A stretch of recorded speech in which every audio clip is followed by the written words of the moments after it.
વડોદરા શહેરના પશ્ચિમ વિસ્તારમાં પીવાના પાણીનો વેડફાટ થઈ રહ્યો હોવાનું સામે આવ્યું છે।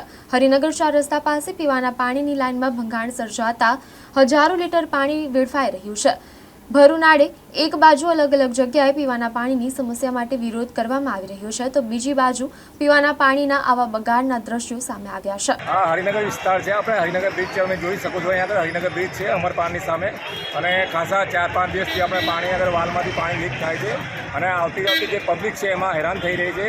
અને ઘણી વખતે એવું થાય છે કે એક્ટિવાવાળા જે આવતા હોય છે પાણીના લીધે સ્લીપ થઈને એક્સિડન્ટ બી થાય છે।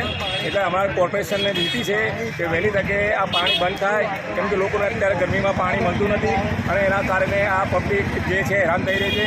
અને કોર્પોરેશનને અમને ખાસ વિનંતી છે કે અહીંયા આગળ વહેલી તકે આપણે પાણી બંધ કરવામાં આવે, કેમ કે ઉનાળાનો સમય છે અને પબ્લિકને પાણી મળતું નહીં, અને કોર્પોરેશન આની પર ધ્યાન આપતું નથી, અને આ ફાલતુમાં પાણી વેરાઈ રહ્યું છે। એટલે કોર્પોરેશન અમારી નમ્ર વિનંતી છે કે વહેલી તકે આપણે આ પાણીનું બંધ કરવાનું કરે। ઓકે, આપનું શુભ નામ? રાજેશભાઈ પ્રજાપતિ।